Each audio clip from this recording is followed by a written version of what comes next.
ओम श्री परमात्मने नमः। भगवान श्री कृष्ण की कृपा से कल्याण की इच्छा वाले भक्तों के लिए श्रीमद् भगवद गीता के 15वें अध्याय को आरंभ करती हूँ। अध्याय 15 पुरुषोत्तम योग। श्री भगवान बोले, आदि पुरुष परमेश्वर मूल वाले और ब्रह्मा रूप मुख्य शाखा वाले जिस संसार रूपी पीपल के वृक्ष को अविनाशी कहते हैं तथा वेद जिसके पत्ते कहे गए हैं, उस संसार रूपी वृक्ष को जो पुरुष मूल सहित तत्व से जानता है वह वेद के तात्पर्य को जानने वाला है। आदि पुरुष नारायण वासुदेव भगवान ही नित्य और अनंत तथा सबके आधार होने के कारण और सबसे ऊपर नित्य धाम में सगुण रूप से वास करने के कारण उर्घव नाम से कहे गए हैं और वे मायापति सर्वशक्तिमान परमेश्वर ही इस संसार रूप वृक्ष के कारण हैं। इसलिए संसार वृक्ष को उर्घव मूल वाला कहते हैं। उस आदि पुरुष परमेश्वर से उत्पत्ति वाला होने के कारण तथा नित्य धाम से नीचे ब्रह्म लोक में वास करने के कारण हिरण्य गर्भ रूप ब्रह्मा को परमेश्वर की अपेक्षा अघह कहा है। वही संसार का विस्तार करने वाला होने से इसकी मुख्य शाखा है, इसलिए संसार वृक्ष को अधः शाखा वाला कहते हैं। इस वृक्ष का मूल कारण परमात्मा अविनाशी है, अनादिकाल से इसकी परंपरा चली आती है, इसलिए इस संसार वृक्ष को अविनाशी कहते हैं। इस वृक्ष की शाखा रूप ब्रह्मा से प्रकट होने वाले यज्ञादि कर्मों के द्वारा इस संसार वृक्ष की रक्षा और वृद्धि करने वाले एवं शोभा को बढ़ाने वाले होने से वेद पत्ते कहे गए हैं। भगवान की योग माया से उत्पन्न हुआ संसार क्षणभंगुर, नाशवान और दुख रूप है। इसके चिंतन को त्याग कर केवल परमेश्वर का ही नित्य निरंतर अनन्य प्रेम से चिंतन करना वेद के तात्पर्य को जानने वाला है।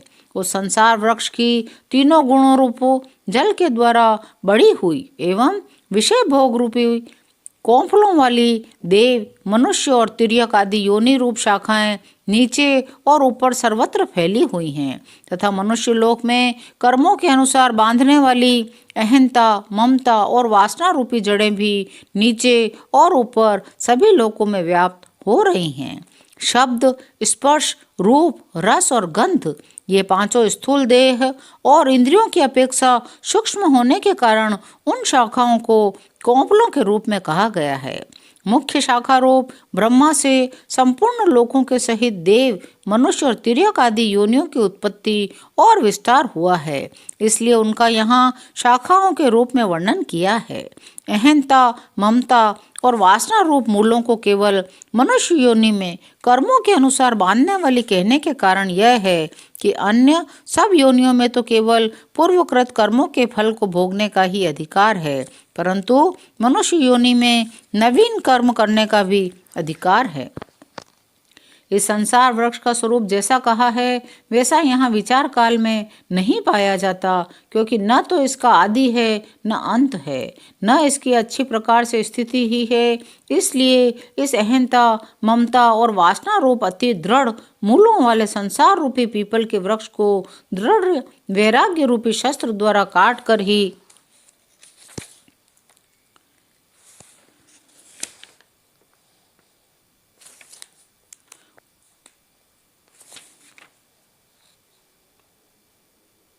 काटना है। इस संसार का जैसा स्वरूप शास्त्रों में वर्णन किया गया है, जैसा देखा सुना है, वैसा तत्व ज्ञान होने के पश्चात नहीं पाया जाता।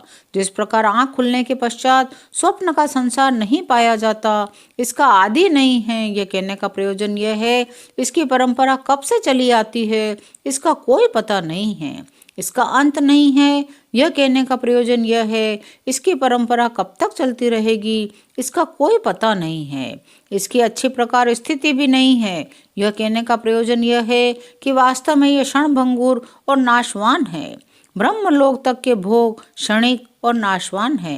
ऐसा समझकर इस संसार के समस्त विषय भोगों में सत्ता, सुख, प्रीति और रमणीयता का न भासना ही दृढ़ वैराग्य रूपी शस्त्र है। स्थावर जंगम रूप यावन मात्र संसार के चिंतन का तथा अनादिकाल से अज्ञान के द्वारा दृढ़ हुई अहंता, ममता और वासना रूप मूलों का त्याग करना ही संसार वृक्ष का अवान्तर मूलों के सहित काटना है। उसके पश्चात उस परम पद रूप परमेश्वर को भली भांति खोजना चाहिए, जिसमें गए हुए पुरुष फिर लौटकर संसार में नहीं आते। जिस परमेश्वर से इस पुरातन संसार वृक्ष की प्रवृत्ति विस्तार को प्राप्त हुई है, उसी आदि पुरुष नारायण की मैं शरण हूँ।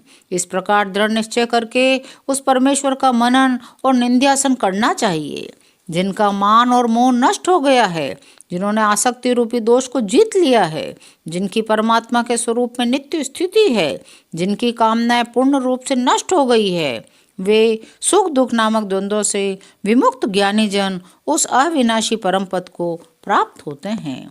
जिस परम पद को प्राप्त होकर मनुष्य लौटकर संसार में नहीं आते, उस स्वयं प्रकाश परम पद को न सूर्य प्रकाशित कर सकता है, न चंद्रमा, न अग्नि। वही मेरा परम धाम है।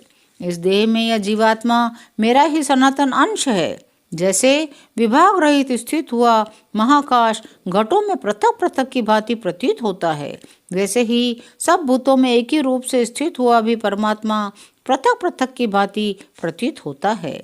इसी से देह में स्थित जीवात्मा को भगवान ने अपना सनातन अंश कहा है। वही इन प्रकृति में स्थित मन और पांचों इंद्रियों को आकर्षण करता है। वायु गंध के स्थान से गंध को जैसे ग्रहण करके ले जाता है, वैसे ही देह आदि का स्वामी जीवात्मा भी जिस शरीर का त्याग करता है, उससे इस मन सहित इंद्रियों को ग्रहण करके फिर जिस शरीर को प्राप्त होता है उसमें जाता है। यह जीवात्मा श्रोत्र, चक्षु और त्वचा को रसना, घ्राण और मन को आश्रय करके अर्थात इन सब के सहारे से ही विषयों का जय सेवन करता है। शरीर को छोड़कर जाते हुए को अथवा शरीर में स्थित हुए को अथवा विषयों को भोगते हुए को, इस प्रकार तीनों गुणों से युक्त हुए को भी अज्ञानी जन नहीं जानते। केवल ज्ञान रूप नेत्रों वाले विवेकशील ज्ञानी ही तत्व से जानते हैं। यत्न करने वाले योगी जन भी अपने हृदय में स्थित इस आत्मा को तत्व से जानते हैं, किंतु जिन्होंने अपने अंतःकरण को शुद्ध नहीं किया है, ऐसे अज्ञानी जन तो यत्न करते रहने पर भी इस आत्मा को नहीं जानते। सूर्य में स्थित जो तेज संपूर्ण जगत को प्रकाशित करता है, जो तेज चंद्रमा में है, जो अग्नि में है, उसको तू मेरा ही तेज जान। अर्जुन, मैं ही पृथ्वी में प्रवेश करके अपनी शक्ति से सब भूतों को धारण करता हूँ। रस स्वरूप अर्थात अमृत में चंद्रमा होकर संपूर्ण औषधियों को अर्थात वनस्पतियों को पुष्ट करता हूँ। मैं ही सब प्राणियों के शरीर में स्थित रहने वाला प्राण और अपान से संयुक्त वैश्वानर अग्नि रूप होकर 4 प्रकार के अन्न को पचाता हूँ। भक्ष्य, भोज्य, लेह और चोष्य ऐसे 4 प्रकार के अन्न होते हैं। उनमें जो चबाकर खाया जाता है वह भक्ष्य है। रोटी आदि जो निगला जाता है वह भोज्य है, जैसे दूध आदि। जो चाटा जाता है वह लेह है, जैसे चटनी आदि। जो चूसा जाता है वह चोष्य है, जैसे ईख आदि। मैं ही सब प्राणियों के हृदय में अंतर्यामी रूप से स्थित हूँ। मुझसे ही स्मृति, ज्ञान और अपोहन होता है। विचार के द्वारा बुद्धि में रहने वाले संशय, विपर्यय आदि दोषों को हटाने का नाम अपोहन है। सब वेदों द्वारा मैं ही जानने के योग्य हूँ। सर्व वेदों का तात्पर्य परमेश्वर को जानने का है, इसलिए सब वेदों द्वारा जानने के योग्य एक परमेश्वर ही हैं। वेदांत का कर्ता हूँ और वेदों को जानने वाला भी मैं ही हूँ। इस संसार में नाशवान और अविनाशी भी ये 2 प्रकार के पुरुष हैं। इनमें संपूर्ण भूत प्राणियों के शरीर तो नाशवान और जीवात्मा अविनाशी कहा जाता है। इन दोनों से उत्तम पुरुष तो अन्य ही है, जो तीनों लोकों में प्रवेश करके सबका धारण पोषण करता है। एवं अविनाशी परमेश्वर और परमात्मा इस प्रकार कहा गया है, क्योंकि मैं नाशवान जड़ वर्ग क्षेत्र से तो सर्वथा अतीत हूँ, अविनाशी जीवात्मा से भी उत्तम हूँ। इसलिए लोक में और वेद में भी पुरुषोत्तम नाम से प्रसिद्ध हूँ। हे भारत, जो ज्ञानी पुरुष मुझको इस प्रकार तत्व से पुरुषोत्तम जानता है, वह सर्वज्ञ पुरुष सब प्रकार से निरंतर मुझ वासुदेव परमेश्वर को ही भजता है।